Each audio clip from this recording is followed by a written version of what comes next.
ಹಳ್ಳಿ ಹಾಡು ತಂದಾನನ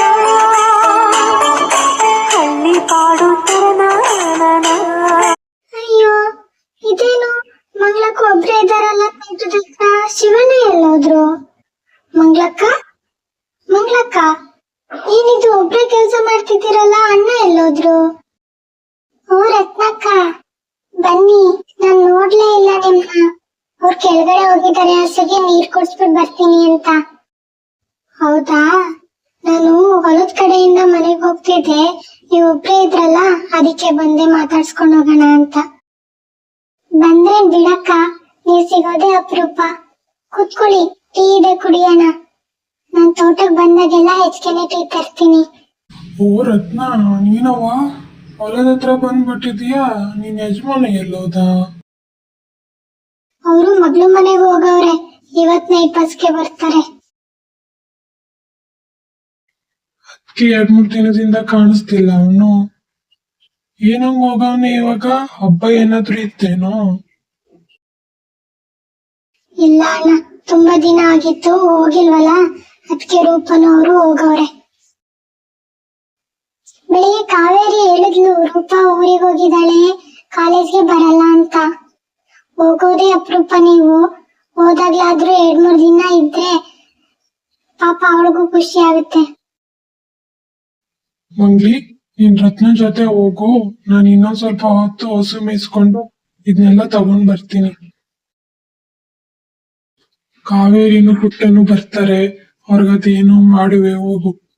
ಬೆಳಿಗ್ಗೆಯಿಂದ ಪಾಪ ನೀನು ನನ್ ಜೊತೆಲೇ ಇದೀಯ ತೋಟದಲ್ಲಿ. ಹ್ಞೂ ಸರಿ, ಬೇಗ ಬನ್ನಿ.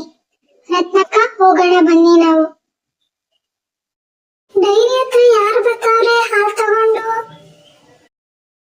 ಇಲ್ಲ ರತ್ನಕ್ಕ, ಡೈರಿಗೆ ಏನ್ ಹಾಕೋದಿಲ್ಲ ನಾವು. ಒಂದ್ 2-3 ಲೀಟರ್ ಹಾಲು ಕೊಡುತ್ತೆ, ಮನೆಗೆ ಸಾಕಾಗುತ್ತೆ. ಮೊಸರು, ಮಜ್ಜಿಗೆ, ಬೆಣ್ಣೆ ಅಂತ ಹೇಳಿ. ಅದು ಅಲ್ಲದೆ ಸಿಟಿ ಹೋದಾಗೆಲ್ಲ ನಮ್ಮ ಭಾವ ಅವ್ರ ಮನೆಗೂ ಅವ್ರಿಗೂ ನಾವು ಕೊಡ್ಬೇಕಲ್ಲ, ಹಂಗಾಗಿ ಡೈರಿಗೆ ಹಾಕಕ್ ಹೋಗೋದಿಲ್ಲ. ಅವ್ರ ಸಿಟಿನಲ್ಲಿ ಇದ್ರು ಅವ್ರಿಗೆ ಖರ್ಚು ಕಡಿಮೆ ನೋಡಿ. ನೀವು ಅವ್ರಿಗೆ ಕಾಳು, ಕಡ್ಡಿ, ಹಾಲು, ಬೆಣ್ಣೆ ಅಂತೆಲ್ಲ ಕೊಡೋದ್ರಿಂದ ಎಷ್ಟೊಂದು ಖರ್ಚು ಉಳಿತದೆ. ಬನ್ನಿ ರತ್ನಕ್ಕ, ನಾವು ಕೊಡ್ದೆ ಇನ್ಯಾರು ಕೊಡ್ತಾರೆ ಅವ್ರಿಗೆ? ಎಲ್ಲಾದ್ರೂ ಪಾಪ ಅವ್ರ ಸಿಟಿನಲ್ಲಿ ಕೊಂಡು ತಗೊಳಕ್ ಆಗುತ್ತಾ? ಹುಸಿ ಖರ್ಚಾಗುತ್ತ ಅವ್ರಿಗೆಲ್ಲ ತಗೋತೀನಿ ಅಂದಾಗ. ಬನ್ನಿ ರತ್ನಕ್ಕ, ಟೀ ಕುಡ್ಕೊಂಡು ಹೋಗಿರಂತೆ. ಅದು ಸರಿನೇ ಬಿಡಿ. ಇಲ್ಲ ಮಂಗ್ಲಕ್ಕ, ಇನ್ನೊಂದ್ಸಲ ಬರ್ತೀನಿ ಬಿಡಿ. ಇವಾಗ ಮನೇಲಿ ಯಾರು ಇಲ್ವಲ್ಲ, ಪಾತ್ರೆ ಗುಡ್ಡೆ ಹಾಕ್ಬಿಟ್ಟು ಹೋಗ್ಬಿಟ್ಟು ತೊಳಿಬೇಕು. ಅಮ್ಮ ಅಮ್ಮ, ನಾನೆಲ್ಲ ಹುಡ್ಕಾಡ್ಕೊಂಡ್ ಬಂದೆ ನಿಮ್ನ. ನೀವ್ ಎಲ್ಲಿದ್ದೀರಾ?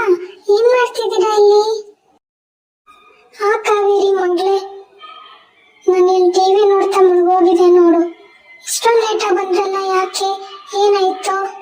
ಹೋಗುವಾಗ ಪುಟ್ಟಂಗೆ ಪಾನಿಪುರಿ ಕೊಡಿಸ್ತೀನಿ ಅಂತ ಹೇಳಿದ್ನ, ಅದಕ್ಕೆ ಆ ಕಡೆಯಿಂದ ಬರುವಾಗ ಆ ರೋಡ್ ಹತ್ರ ಇರೋ ಪಾನಿಪುರಿ ಅಂಗಡಿ ಕ್ಲೋಸ್ ಆಗಿತ್ತು ಅಂದ್ಬಿಟ್ಟು ಪಕ್ಕದ ರೋಡ್ ಹೋಗಿದ್ವಿ. ಅಲ್ಲಿಂದ ತಿನ್ಕೊಂಡ್ ಬರೋಷ್ಟ್ರಲ್ಲಿ ಇಷ್ಟೊತ್ತಾಗ್ಬಿಡ್ತಮ್ಮ. ಇನ್ಮೇಲೆಲ್ಲ ಈ ತರ ಹೇಳ್ದಾರೆ ಮಾಡ್ಬೇಡಿ ಮಕ್ಳ, ತುಂಬಾ ಭಯ ಆಗುತ್ತೆ. ಈ ಪ್ರಪಂಚದಲ್ಲಿ ಏನೋ ನಡೀತಿದೆ, ಇದನ್ನ ನೋಡಿದಾಗ ತುಂಬಾ ಭಯ ಆಗುತ್ತೆ. ನಮ್ಮಂತ ಹೆಣ್ಮಕ್ಳಿರೋ ಮನೆಯಲ್ಲಿ ನಿಮ್ಗೆ ಏನಾದ್ರು ತಿನ್ಬೇಕು ಅಂತ ಅನ್ಸಿದ್ರೆ ಹೇಳಿ, ಅಪ್ಪ ಹೋಗಿ ತಂದು ಕೊಡ್ತಾರೆ. ಇಷ್ಟೊಂದು ತಡವಾಗೆಲ್ಲ ಬರಬೇಡಿ. ಎಲ್ರಿಗೂ ನಮಸ್ಕಾರ. ಎಲ್ಲರೂ ಕೂಡ ನೋಡಿರ್ತೀರಾ ಯೂಟ್ಯೂಬ್ ನಲ್ಲಿ ಸೌಜನ್ಯ ಕೇಸ್ನ ವಿಡಿಯೋ ಬಗ್ಗೆ. ನಾವಿಲ್ಲಿ ಹೆಣ್ಮಕ್ಳಿಗೆ ಮಾತ್ರ ಜೋಪಾನವಾಗಿರಿ, ಒಬ್ರೊಬ್ರೆ ಓಡಾಡ್ಬೇಡಿ ಅಂತ ಹೇಳೋದಲ್ಲ. ನಮ್ಮನೆ ಗಂಡ್ಮಕ್ಳಿಗೂ ಕೂಡ ನಾವು ತಿಳಿಸ್ಕೊಡ್ಬೇಕು, ಹೆಣ್ಮಕ್ಳಿಗೆ ನಾವು ಯಾವ ತರ ರೆಸ್ಪೆಕ್ಟ್ ನ ಕೊಡ್ಬೇಕು ಅಂತ. ಧರ್ಮದ ಪರ ನಿಲ್ಲೋರೆ ಅಧರ್ಮದ ಮಾರ್ಗದಲ್ಲಿ ನಡೆಯುವಾಗ ಶಿಕ್ಷೆಗೆ ಅಂತಾನೆ ಆ ದೇವನೊಬ್ಬ ಅಲ್ಲಿ ಕಾಯ್ತಿರ್ತಾನೆ.